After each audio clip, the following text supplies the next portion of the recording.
L'autonomia è lì, non perdiamo un millimetro di quello che abbiamo guadagnato come terreno, è prevista dalla Costituzione, chiunque vada a Palazzo Chigi ci ritroverà sulla porta di Palazzo Chigi. Chiara la posizione del Veneto nei confronti delle scelte romane. L'autonomia continuerà ad essere uno dei temi di confronto tra Regione e Governo centrale, confermato anche dalla presenza nei 20 punti avanzati dai 5 Stelle, con però decise limitazioni sia in termini politici che economici rispetto a quanto richiesto dal Veneto.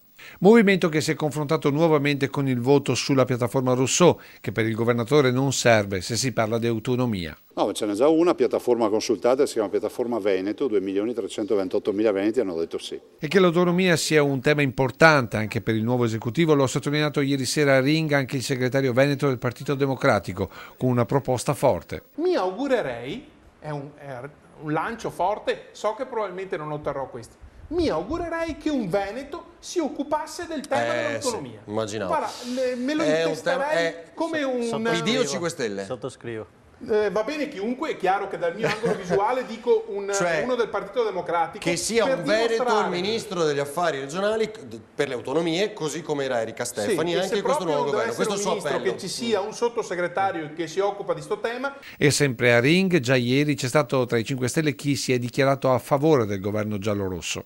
Io voto sì.